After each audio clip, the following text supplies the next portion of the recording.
effective integration of learning resource platforms and using 5E lessons in online classroom. So before we start, we'll introduce ourselves again. I am Carla White from MSA San Diego. I'm a certified online and blended teacher. I have taught online classes and online schools for 6 through 12 grade prior to coming into MSA San Diego.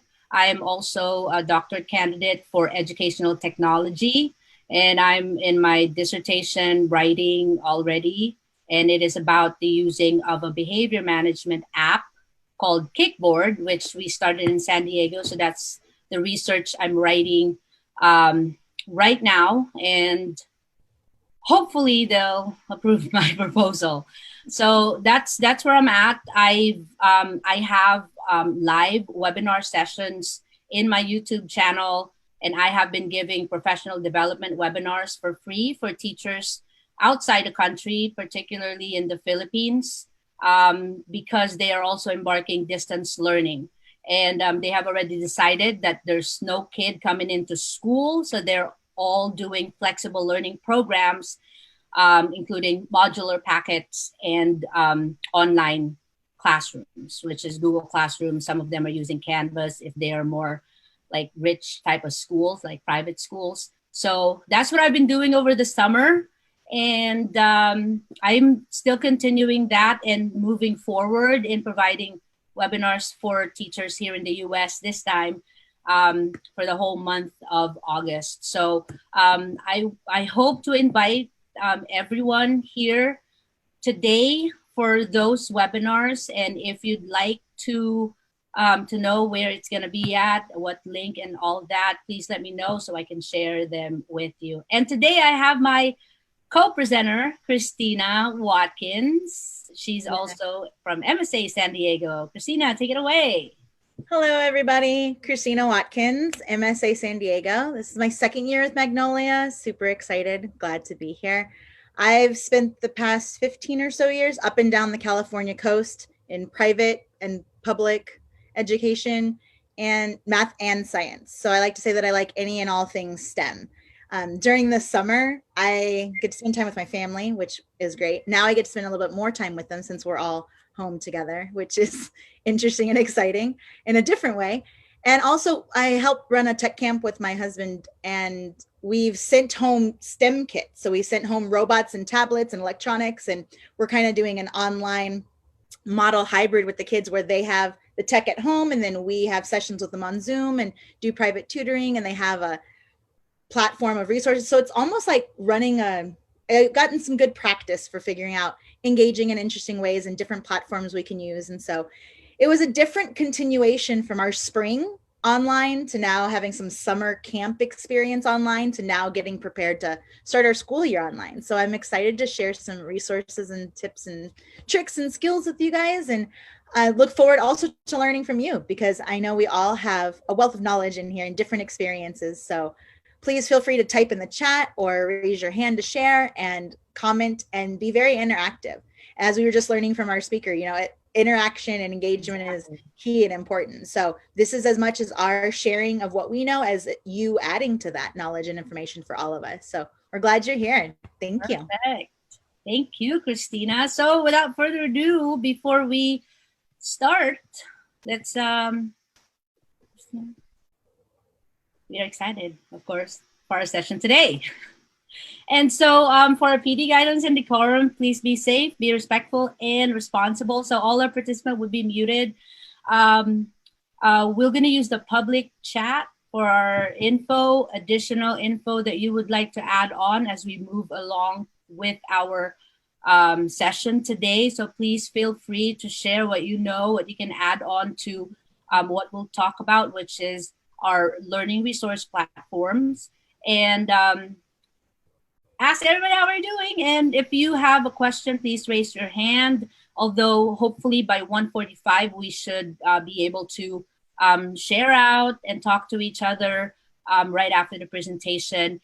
And Please close unnecessary screen. I mean, it's okay if you're probably doing your PD in makeup or whatever.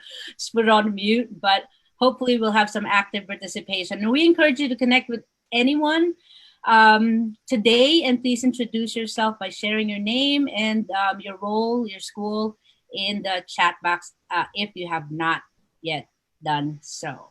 Yeah, almost everybody did that so far. Yes, awesome. Great. Awesome. So without further ado, Mrs. Watkins, here's our goal today. Would you like to share with us our goal for today? All right, so we have 4 major goals for us today: to identify various learning resources. So introducing you to platforms that can be specifically helpful for science, but also all online are best practices for you. Identifying and using these resources that are aligned with the 5E model. I was really impressed and excited to hear her talk about the 5E model, because that's usually something we use predominantly in science, but can be used for all the subjects as well. To demonstrate and integrate a learning resource platform into a lesson. So like, how would we choose which platforms to use for which lessons, different kinds and purposes? Because again, structure and function, right? Some might be more specific and suited for particular tasks. And then to introduce our station labs complements of Kessler, and we'll talk a little bit about that later, and how the station labs help with the 5E model and also using the integrated learning platform to make sure we have all different kinds of learning modalities and methodologies throughout a particular week. Sweet. Awesome. Great. So before we start, though, there is a poll, right, Ms. Watkins? Mm-hmm. Poll questions for everybody. So here's our first one. Is, of course, we want to model how everybody did, and let's reflect on the 10 weeks that we did a distance learning. So how will you describe your overall experience teaching virtually? Okay, I'll give you guys another 30 seconds.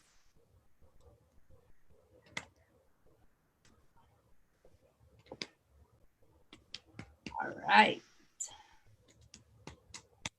So, and again, we can model polls, again, like our speaker mentioned, both in Zoom and also within Google Slides, or if you're using Pear Deck too, or Nearpod. So there's a lot of different resources. Yeah, sorry, Ms. Watkins. So in order for you to do the poll before you start the Zoom session, you wanted to create that poll, or you can create it once you log in before your students and create that polling. You just have to enable that in your Zoom settings if it's not turned on. Okay, so I think all of us are here, and let's end the poll right now. And here's our results. It was an okay experience. I could have done better. Yes, I feel the same way. And as teachers, we always want to strive to be better and improve our practices whenever we employ something new, something different. Everybody that went on to the 10 weeks of distance learning, we want to try a lot of things. It's so exciting to learn new learning platforms. It's very fun to play around with new things in technology and add on to our technology toolbox. However, today we want to make sure that we feel that intention whenever we are using them. So let's have another question for everybody. And I'm sure most of us have used this, and let's see how often we have used our learning resource platforms that we have used for those 10 weeks. Let's see. Let's see, we have a few more seconds. We'll have 15 more seconds. And if you're not able to answer, that's okay too. Okay, 10 more seconds.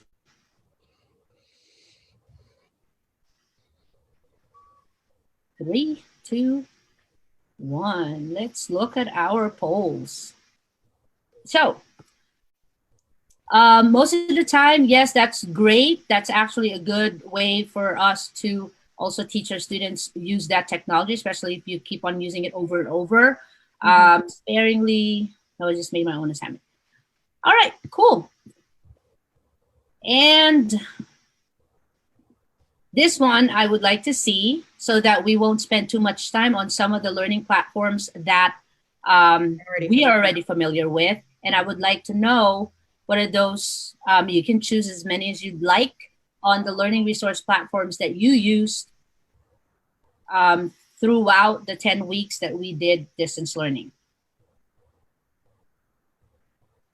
Music.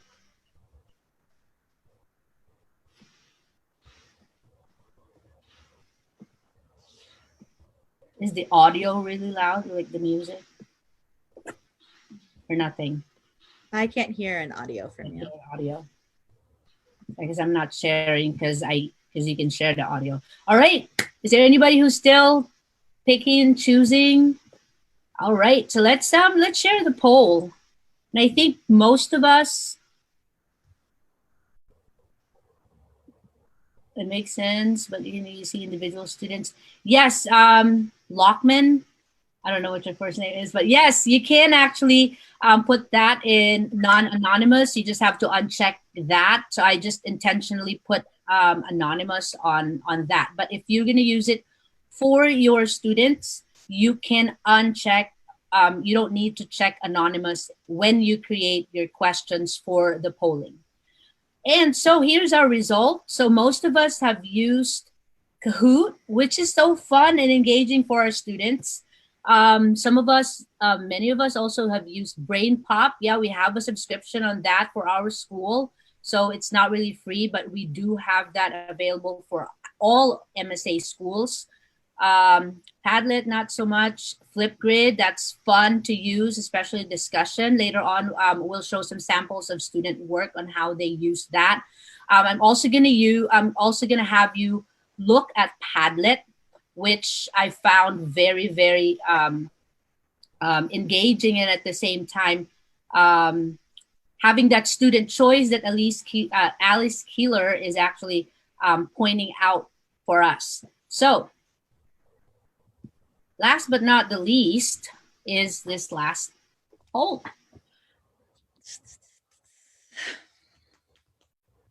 So have you used 5E model in a lesson teaching a subject area consistently, not consistently? No, I'm not aware. No, I have not heard. So please put in your current level of experience. Current level of experience of the 5E.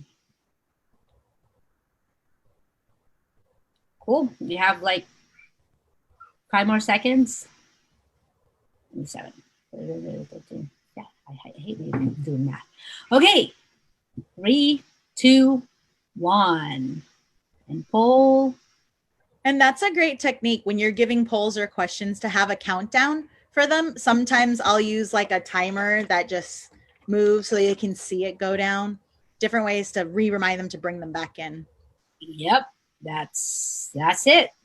So most of us, we are actually using it, but not consistently. So what online learning, kind of like my takeaway when you do online learning is that we have to keep on re-engaging, because after a while it starts to decline down. And I've experienced that several times in my 3 years of teaching online. It gets old. It gets really boring from time to time, especially those like routine work that we wanted to have our students do. And therefore, we wanted to make sure that our engagement with our students every week, every time are fresh, are new, and students will want to keep going. And that's going to be our goal when we integrate these technology platforms to our classroom with the use of 5E model of a lesson. So that being said, Mrs. Watkins, we are going to start with what are those platforms that we have used? Some of them we saw it on the poll, some of them we haven't. Some of these you might be familiar with, but we can use these learning platforms, back and forth, or specifically to different 5E model of a lesson. So based from our experience when Mrs. Watkins and I used these platforms, we mostly use YouTube, Edpuzzle, CK12, Nearpod. Nearpod, unless you pay for an upgrade, it's good, but it's not so much if it's free, but although you can try it as well. But we usually use that in the Engage. Most of the time we use YouTube videos. I'll show you an example of that engaging video that we could use with our students, especially if we are covering NGSS performance expectations. And then Explain, CK12 is a great resource for reading materials and reading resources. And I think some of you, many schools, MSA schools, did an Amplify Science or something. Is there anybody? If you can just put a thumbs up on your on your reaction. I don't know if you guys have you guys used the Amplify Science for science teachers. If you're not a science teacher, I'm sure you don't have that. But we do have that Amplify Science for some of us. We don't have it in San Diego, unfortunately. But that's also that also includes all the different 5E lessons for the 5E lessons in their content as well.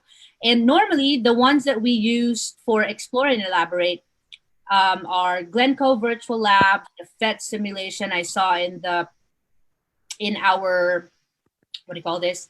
In our PD survey that we have used. And I think Daniel, who said that they use IXL? Angel, IXL is a good resource also. All of these that we've included on the Explore and the Elaborate part are great resource for learning platforms for these two 5Es. And lastly, for the Elaborate, Alice Keeler mentioned about quizzes. We actually call that quizzes, and the kids are going to say quizzes. And Kahoot is actually a good one, but normally it's the OK1 for it. But we're going to use some learning platforms, and I'll show you some learning platform sample of students who have used Flipgrid Padlet to show what they learned, and also providing that critical thinking, exercise at critical thinking skills as well. Socrative is another evaluation tool that you can use that has multiple choice, true or false, open-ended questions. And at the same time, in auto grades, it's just that, unfortunately, it doesn't integrate with Google Classroom yet. And just with this, it's 13 hours. Sorry, thanks, computer. Just with this, I would like to add that each tool, like we said, you could use it for multiple levels of the 5E. We kind of tried to specify it so that way when kids are using Padlet, they know that it's to evaluate or to share their information. So that way it almost gets specific for what expression of learning we're trying to gather from them. And somebody brought up a good point during PD too. What if they get quizzes out, or what if they get Kahooted out, or, and that might be a great discussion question for you to have with your team of who uses which platforms. Or, hey, we're all going to use Kahoot, but I'm going to use it to assess. I'm going to use it to introduce. I'm going to use it to do a midweek check. So that way they're not all doing a Kahoot on Monday, or they're not all doing a quizzes on Friday. But that way you can share the similar platforms, but then maybe still use them different ways. Yeah. Because again, you don't want them to have 12 different tools they have to learn and master. But if we all use Flipgrid or we all use quizzes, but we use it different days at different times, then that way it's the same tool. They can get effective at their use, and then they know how to use it specifically for the particular content. Yes, exactly. So let's just review real quick. I think most of us are familiar with the 5E model of a lesson. And so in not really in science, not just in science, but also in all subject areas, when 5E lesson is used, Engage is usually something that is our hook. Most of the time in science, it has something to do with phenomenon, whether it's anchored phenomenon or investigative phenomenon. If it's a different subject area, that has kind of like something that will draw student in when they encounter your lesson for the first time. For the Explorer part, this is kind of like get your feet wet, get in more information, exploring it in your own. And at the same time, they have to find out for yourself first. That's when you kind of want to verify it when you get to the explain part with your students. And also student and teacher will collaborate to learn more about the topic. It's not a one-way street. This is a great time for you to maybe provide a video content that you made. I personally wanted to suggest and recommend for you to make your own short explanation lesson. Maybe you can use an existing PowerPoint or slide presentation from a different teacher, but your student will feel more connected if you use your own content video. Now that we are in online learning, there's more personal touch when you provide video content that you explain to your students with you in there on the side of the slide. And Screencastify is a great way to use that. Screencast-O-Matic, Loom. So these are some opportunities for you to create your content also when you explain the topic for your students when it is asynchronous.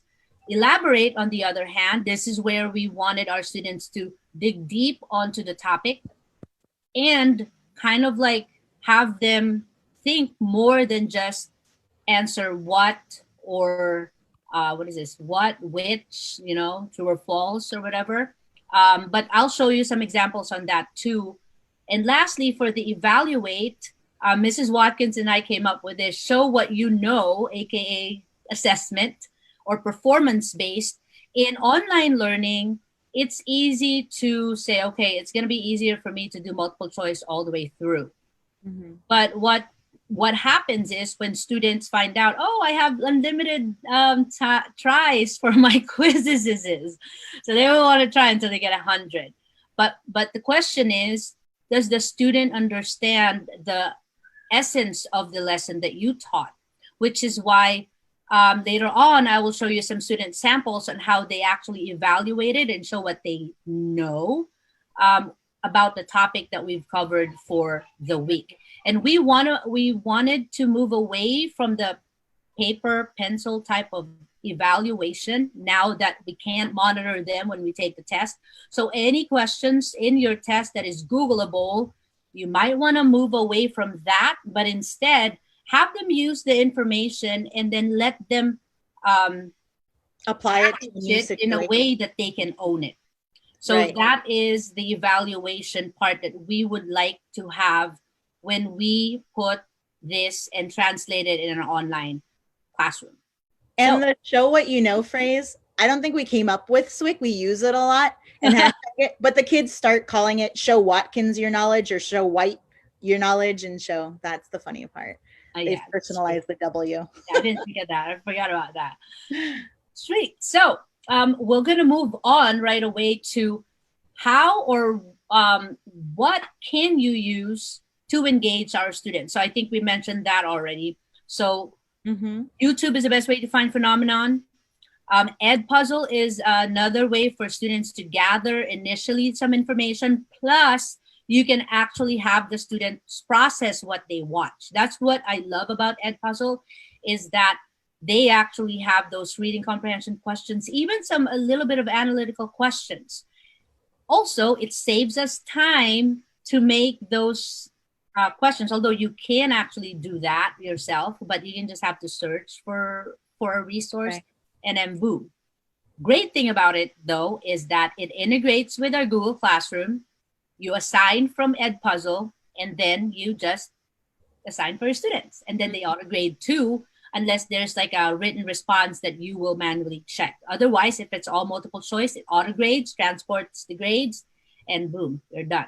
So that's what Alice Keeler is actually telling us, to use those platforms that auto-grades themselves to save us time so that we'll have more time to give feedback on the tasks that requires our feedback to our students, like the projects or evaluation activities that you have them do. And with the YouTube videos, especially as we start the year, you might just want to have one, but towards the end of our spring online, I know I had like 2 or 3 videos. So again, introducing choice to them so they could choose which one they wanted to watch. And then that way later on in the week on Wednesday, you know, there were different groups that were able to dialogue with different content knowledge about different videos. So then one kid might watch all 3 videos, or maybe they just watched one video, but then can jigsaw and hear from the other groups what they learned too.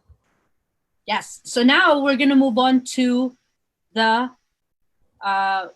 wait, Miss Watkins, the explore part. Did I miss explore part in there? No. Okay. I think I did. Okay. So for the explore part, so I'm just going to show it out and share my screen to everybody. So for the explore part, Mrs. Watkins, let me share my screen real quick. Continue. And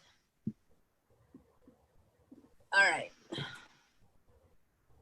Ooh, so you can see all my screen. So I have, okay, so for the explore part, Glencoe has been very, very useful for us when we actually look for simulation activities, and also includes kind of like some questions, journals that students can answer.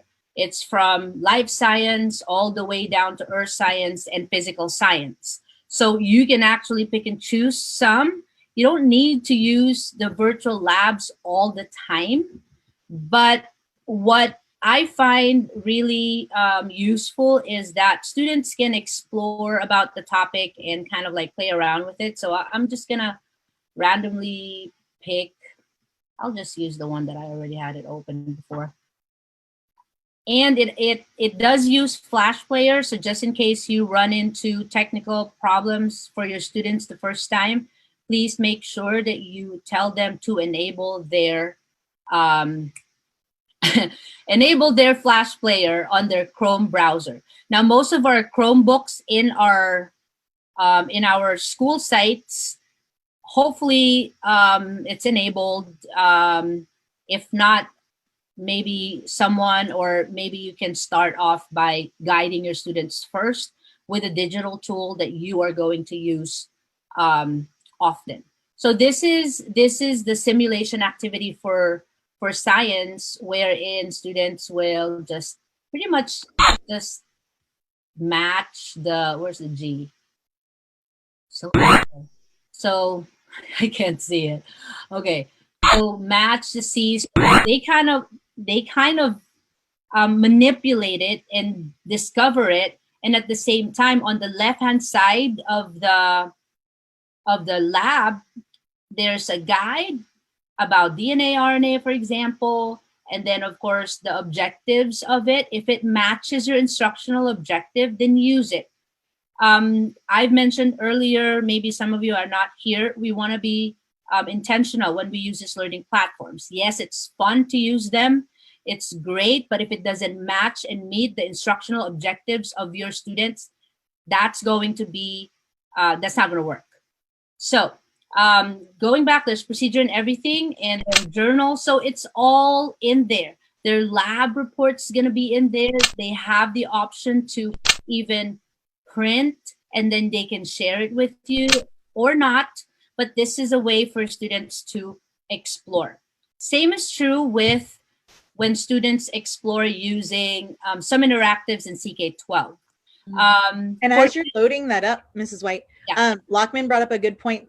There's so many different simulation opportunities, whether you're sharing them whole class or even in breakout sessions. Like that would be another great way of like, hey, here are 2 simulations, go into your breakout rooms of smaller groups, interact with them, and then come back and share like your favorite finding or best point or question that you're wondering that you still have. Yes, exactly. Thank you for sharing that. Again, please feel free to share any extra things that could help us in making sure that we are maximizing our technology, because this is where our students live and we have to meet them somewhere. And if they see all of those fun interactive stuff, believe it or not, if you're having a hard time figuring it out, they will figure it out. So for this one, CK12 have simulations also for science and math, not just for science, but also in math. This is just a sample of their simulation for physics. There are a lot of physics stuff here because originally, even before they started having this elaborate simulations, when I first started using this back in 2008 or whatever, they don't have any of these. There's mostly like PDF files and stuff. And also they also have some interactives that your students can use when they're trying to explore their topic. So this is an example, what you call it, a Plix series. So you can do Plix series or interactives that your students can use for math and science. So it's not just for science, it's actually for math and science. There's also others. I'm just gonna scroll up just so you guys can see that in CK12, there's also, hang on a second, my computer is being slow. There's also other subject areas. I think social studies, they're adding slowly social studies also for CK12. So here's sorry. So social studies, there's college algebra, translations, and all that. So you can spelling and writing for English. So there's a lot of resources that CK12 has to offer. Plus, when you use their Flexbooks, it can be a printable. If our students don't have like internet connection at all, you can print the reading resource also. And later on, I'll show you another one that we can also print out our assignments. So these are some examples of how we can have our students explore and get their feet wet when they are actually exploring the topic on their own. So, Mrs. Watkins, let me stop my sharing.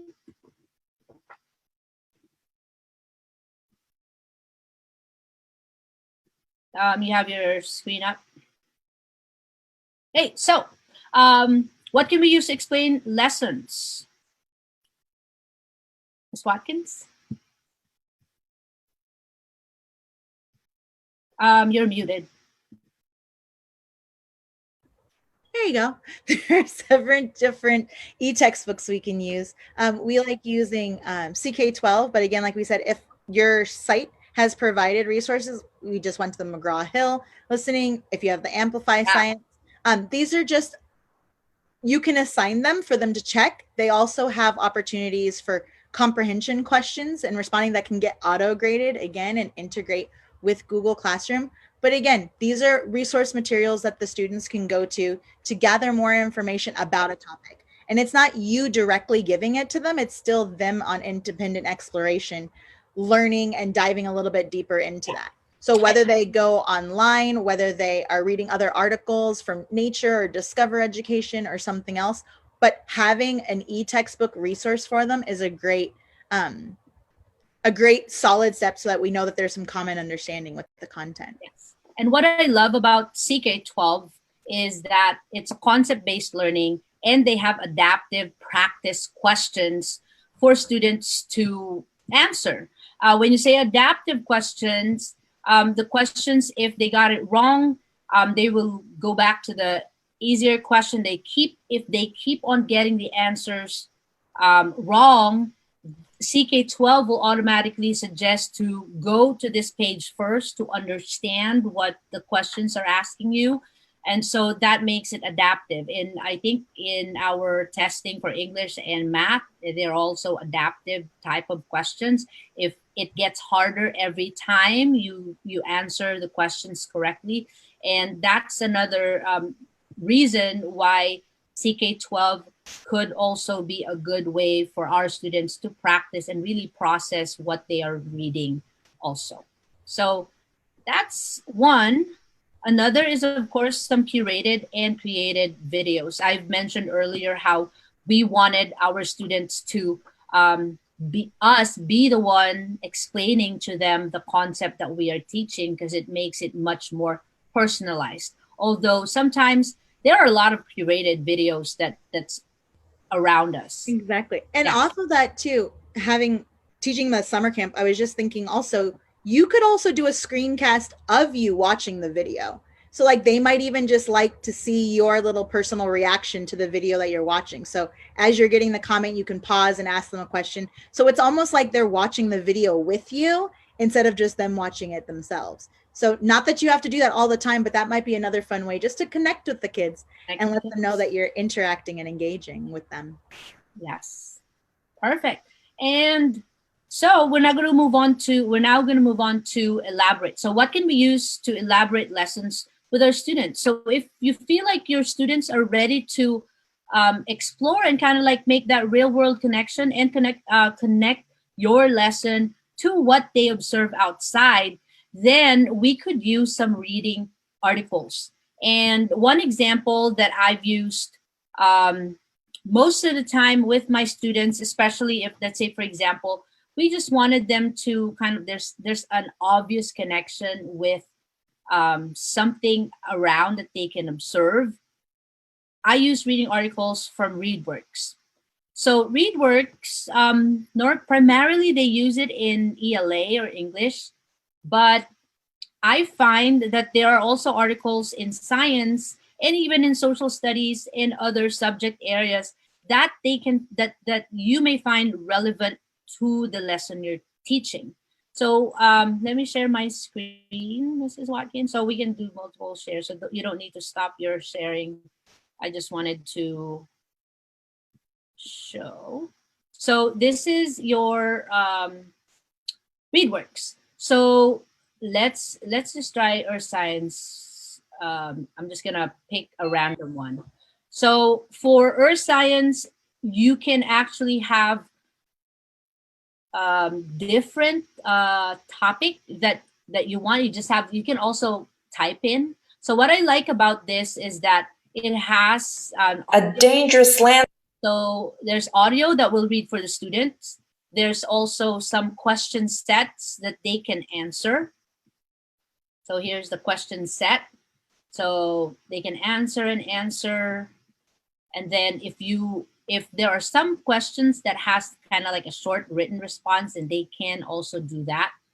And what's great about ReadWorks is that, let's say, for example, you're going to assign it to your students, you can integrate that in Google Classroom. You just have to authenticate your class to it. So let's say, for example, I authenticate this, then you can either assign it to your period 7. So that was my last year. And then you can actually assign it to specific students. So if I want students, especially the ones that are at the higher level, they're actually like finished with their work and stuff, and I want them to dig deeper into the subject or to the concept, then I only assign them to the students that are like, I don't know what to do anymore. So I add that elaborate activity. So that is your ReadWorks. So if you notice, these are my students last year. I can only assign whoever I want. Or if you want your students who needs more practice in reading, you can just also take a look at the Lexile level. So on the right hand side, I mean, we're not English teachers, but hopefully we can ask our English teachers, what does it mean? It says 930. I think it's like 9th grade. Is that right? I don't know, but that's what it is. But it's useful for English because there's like standards for it. But for us science and social studies teachers, or any general teacher, you just have to find a content that is relevant to your concept or topic that you teach. So that is ReadWorks.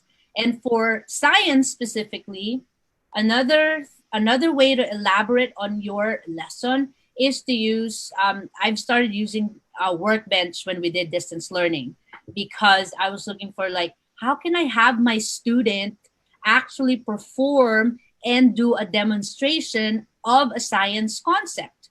So I ran into Workbench when I was doing a conference for International Society for Educational Technology, and they showed this Workbench.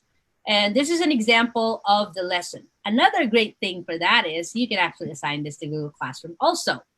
So you just have to sign in and stuff like that. And then the students can access the assignment straight to Google Classroom. And so when you start the lesson, there's actually like objective, measure the number of magnets, affects the loudness of the speaker, blah, blah. So they will actually, their goal is to actually make this, speaker, and they are going to use an app in their phone. And that is another technology integration that you could have the students use. So I think hopefully I can see it. So there's like a specific instruction instruction on how the students will actually do the experiment on their own.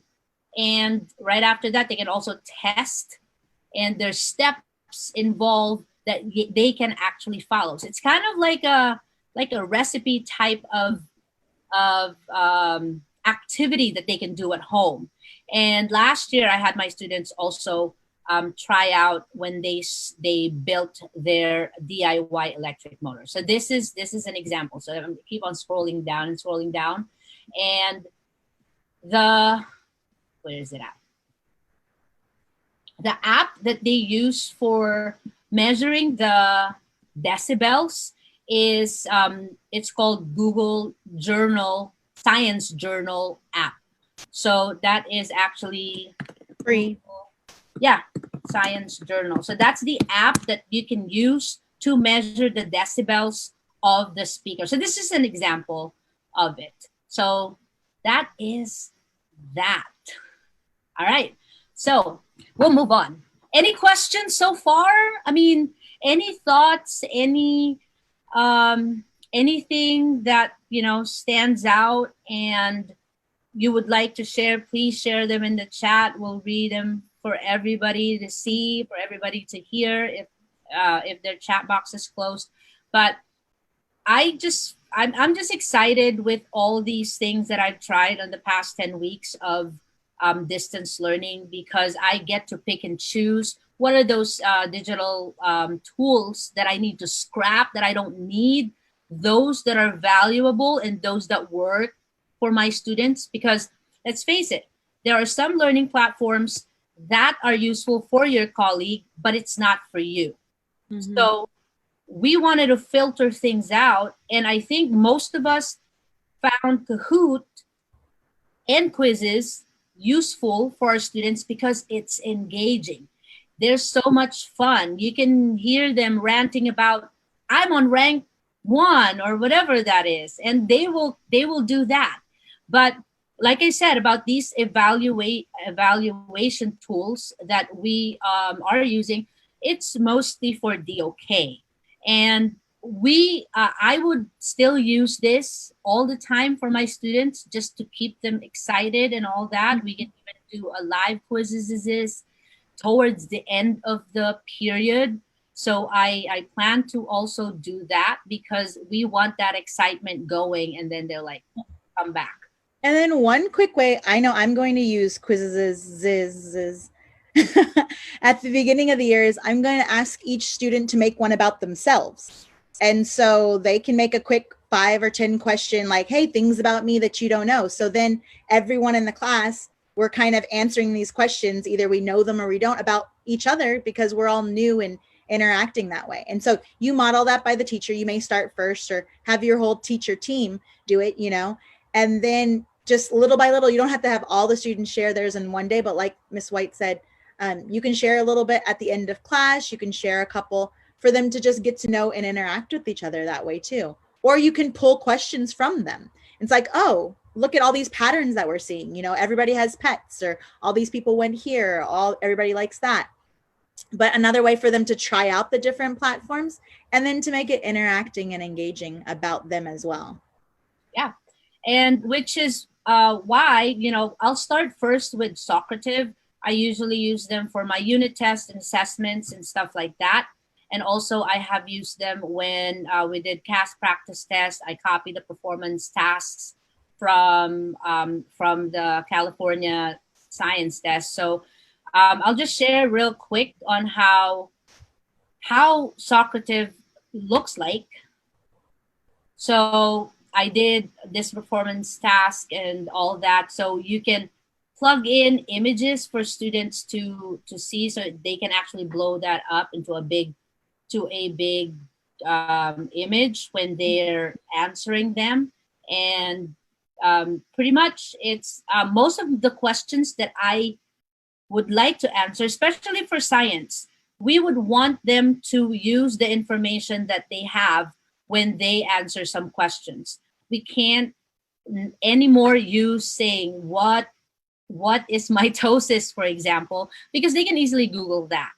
And also another tool that students use when I was teaching an online school, because we're using curriculum in a learning platform, is brainly.com. You can even put in a math equation there and they are going to give you the answer. So which is why we want our questions to be something that is, higher order thinking questions, because they will it will allow our students to actually utilize the information that they have to come up with the answer based on what we present. So that is your Socrative. And then we have our, let me go to my Flipgrid. So Flipgrid is another way. So I'm just going to show you a student sample. So we did energy transformation and they demonstrate how energy transformation looks like. Mm-hmm. So I think provides a lot of choice for the students too. Yeah. Because they were either able to use online manipulatives, they can make their own model, they could find it and act it out. They could use manipulatives, pieces of paper or clay or little puppets. So there are lots of different ways they could represent their content knowledge and mastery. Yeah, so this is an example of a student work.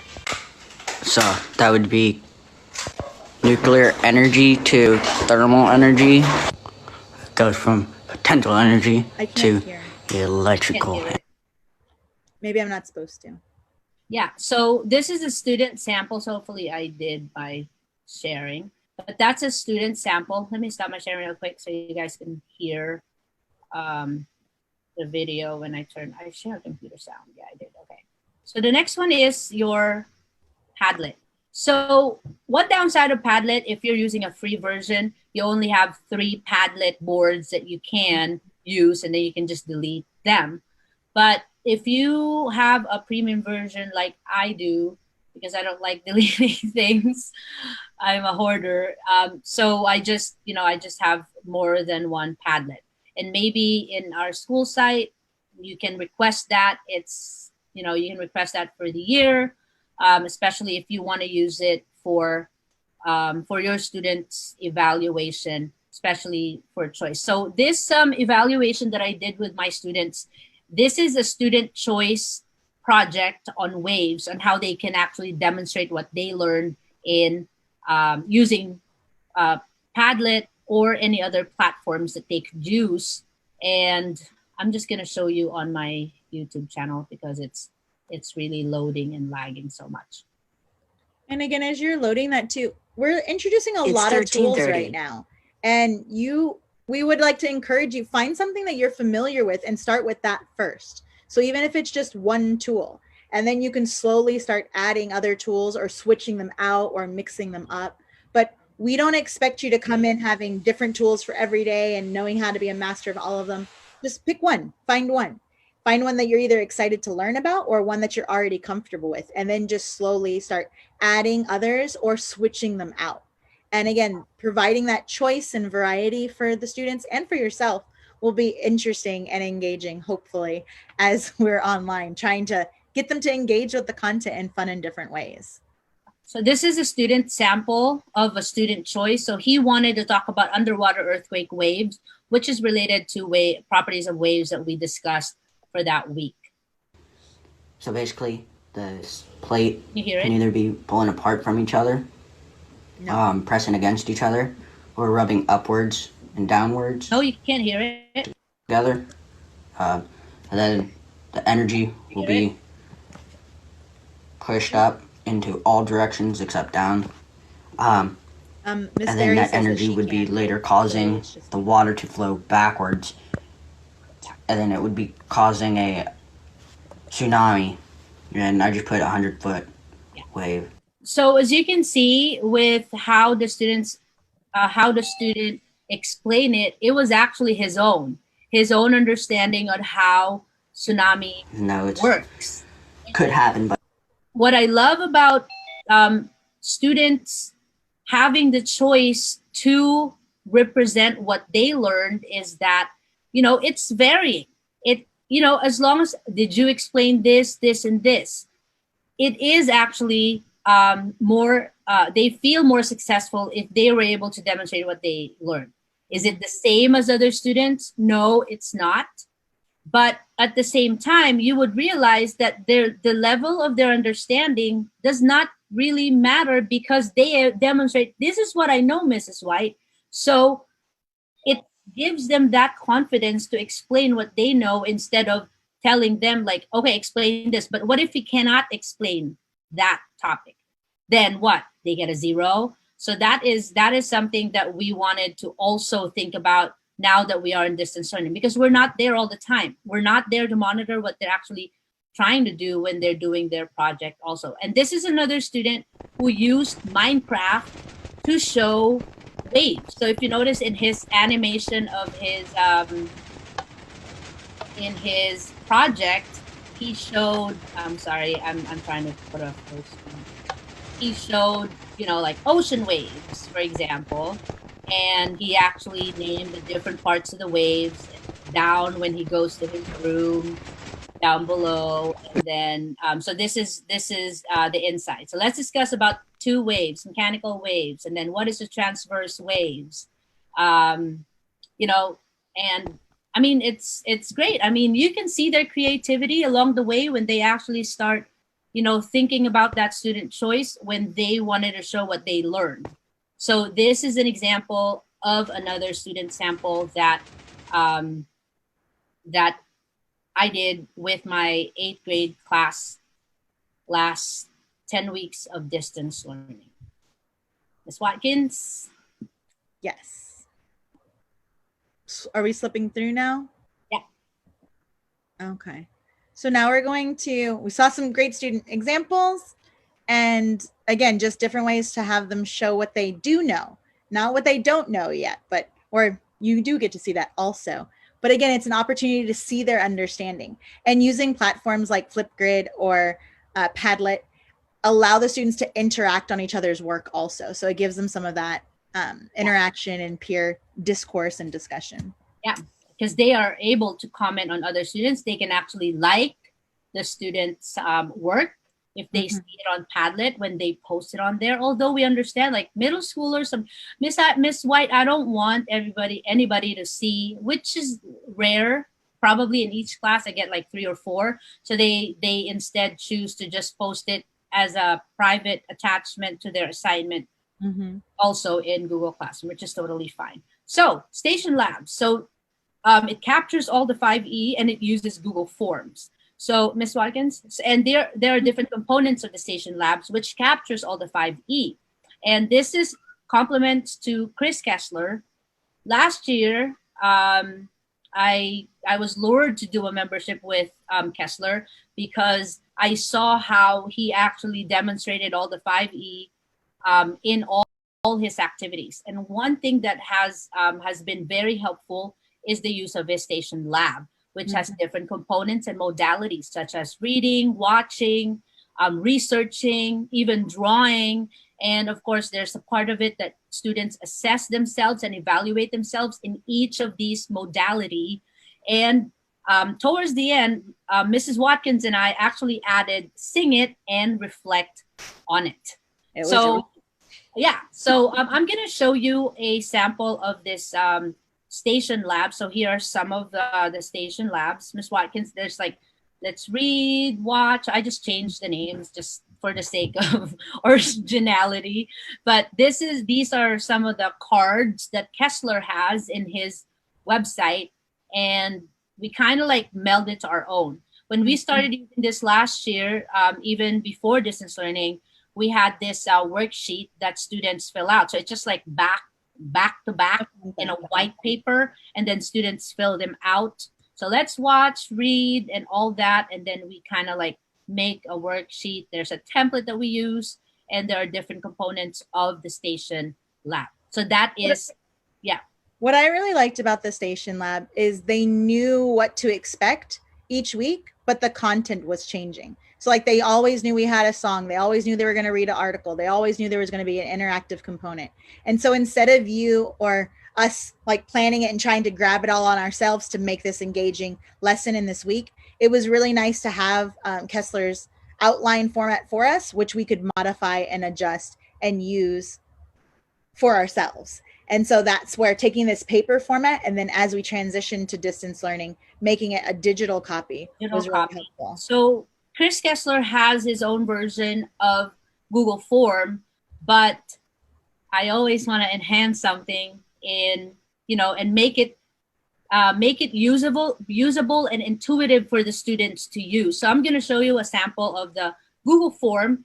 He used about the same format, but when I first tried using it for my students, they are having a hard time saving their work. So I'm going to show you again a sample of the Google Form.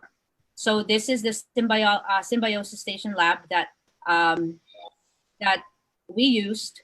So first, last name, what period number, and then when you go next, you can embed different elements in your Google Form, particularly videos. So let's start with the watch it part. And I think as Carla's talking about the Google Form, our speaker talked a lot about slides, and slides are great also if you like to interact with those, and that's good for gathering multiple pieces of information. But we found that forms for us, as opposed to individual documents, having them submit like the lab all on one individual document, by doing it in Google Forms, then you get all their results in an Excel spreadsheet.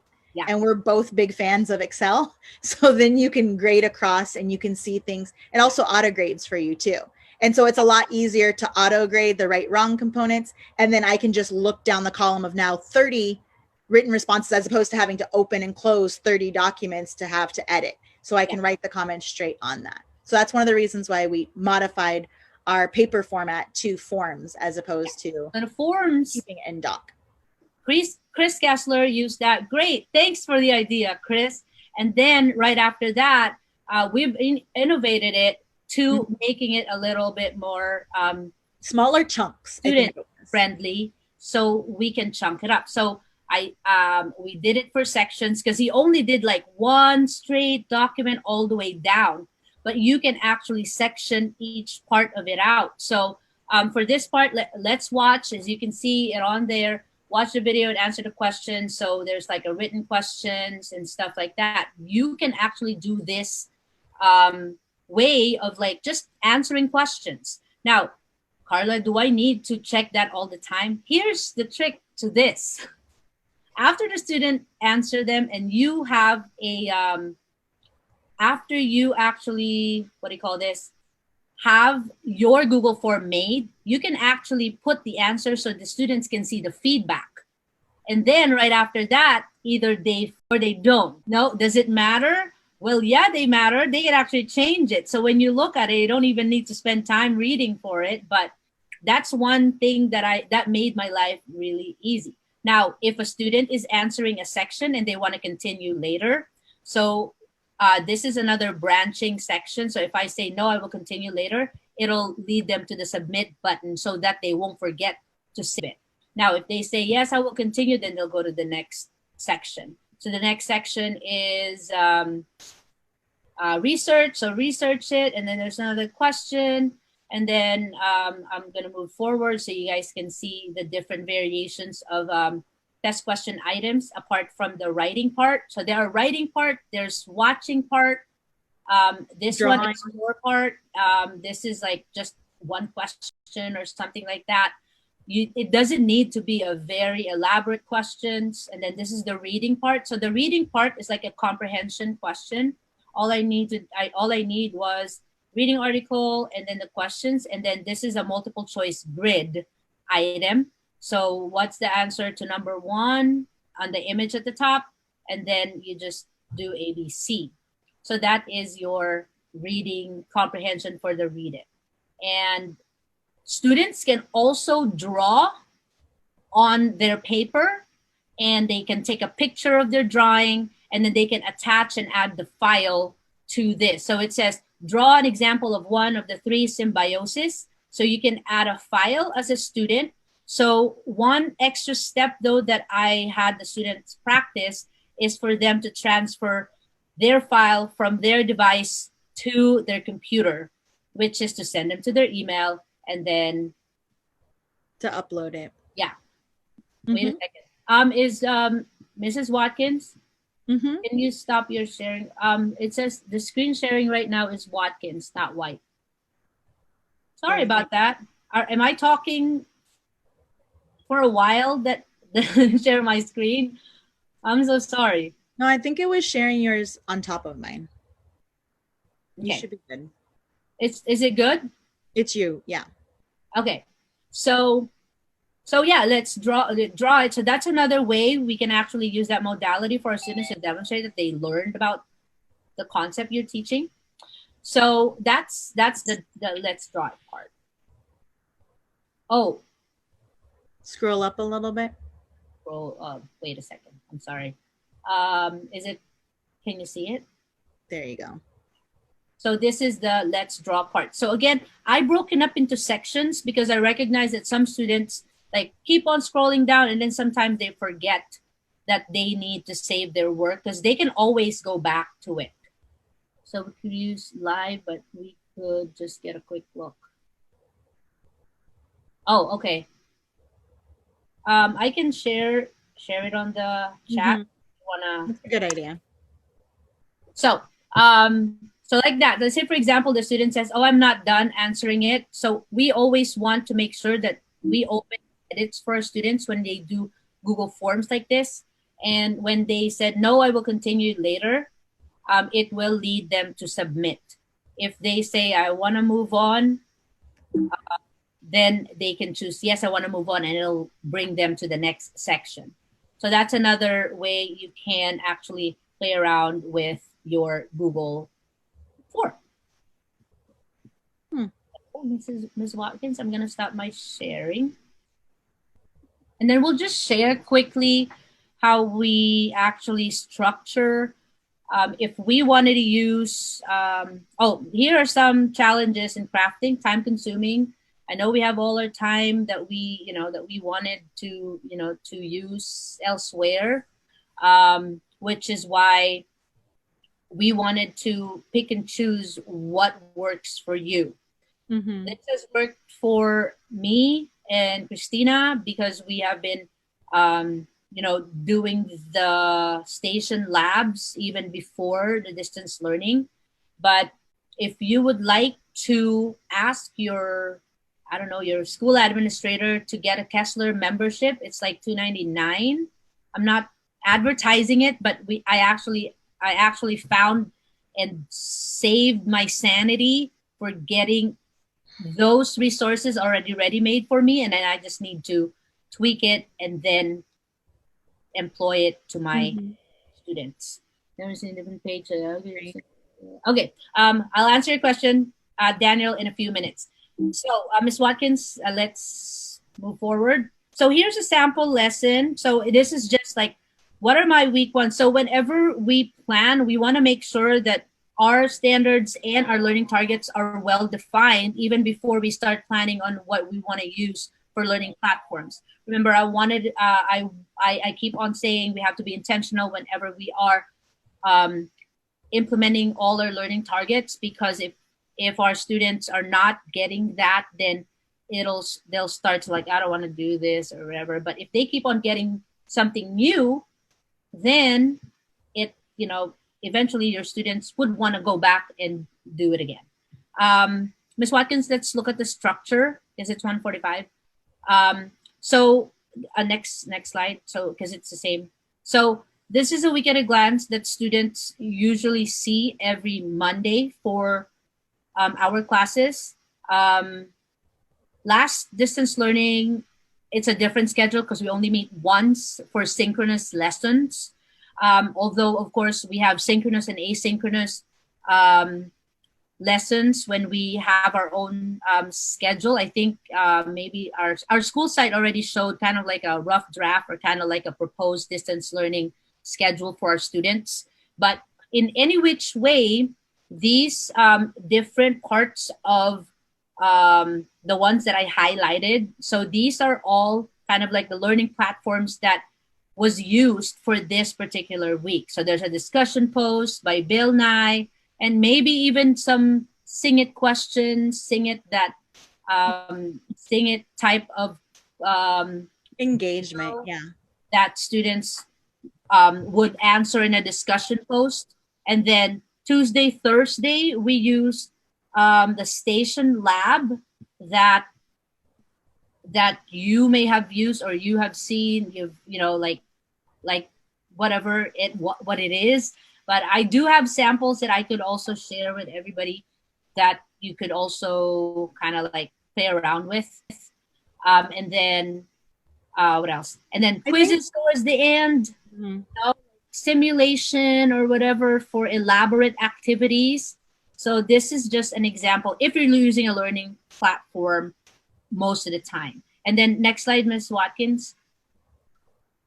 And then for we get a glance that's used less platform and more of the station lab. So you can break up your station labs into two parts. It can be in one Google form or two Google forms that are two separate ones. That's kind of like chunked and broken up. Because chunking your lesson for the week will actually lessen that stress for our students. And then these are also samples. I will also share this slides or PDF file for everybody to look at, just in case you would like to consider that also. Next slide, Ms. Watkins. There you go. Yeah. Miss Barry, hang on a second. Let me go put that. So it's that we're talking about now. What do you think as your question? A couple quotes to leave us with. We have all these learning platforms mean nothing if we just use them for the sake of using them. We must be intentional with their use. And again, like our speaker talked about, a tool is just a tool. It can be used positively or negatively, efficiently or not efficiently. And so just really figuring out what platform works best for you, what you're trying to get the students to engage or to share, and then to stick with that and or change that as necessary. And change is an opportunity to do something amazing. And so again, we are in this global pandemic situation here. You know, we ended the spring semester online and in this kind of environment and dynamic. And so helping the kids to cope with that. And again, as the speaker is talking about, as I'm sure you know, at the beginning of every school year, we always do our SEL getting to know you, checking in. So we're going to have to be more intentional with that and to review not only how they're doing, but this is affecting the whole world and how is it affecting you and how are we going to incorporate that into our learning online and in this platform, whether we're going to be doing this just for the first 6 weeks or the first semester or the whole school year, but just trying to help them to have a positive mindset and mentality about change and learning. And we're all in this together. Hashtag like the high school musical song I keep thinking about. Yeah. Exactly. It's good. It's good. And also, the technology will never replace us, but with you, great teachers, have those technology in hand, we can transform education for our students. And also, I wanted, Ms. Watkins, can you go back? I also would like to emphasize, and I just wanted to share because I've also come to realize it as I was taking classes in educational technology that not only we want our students to use, let's say, the Padlet, but we also want them to learn how to converse, how to discuss with other students, how other students change their minds when they see other students' answers, and how they actually provide that information for their classmates so that they can drive change for their students and for our students to know that these tools are just tools, but it is actually something with a learning outcome too when they end up using these platforms.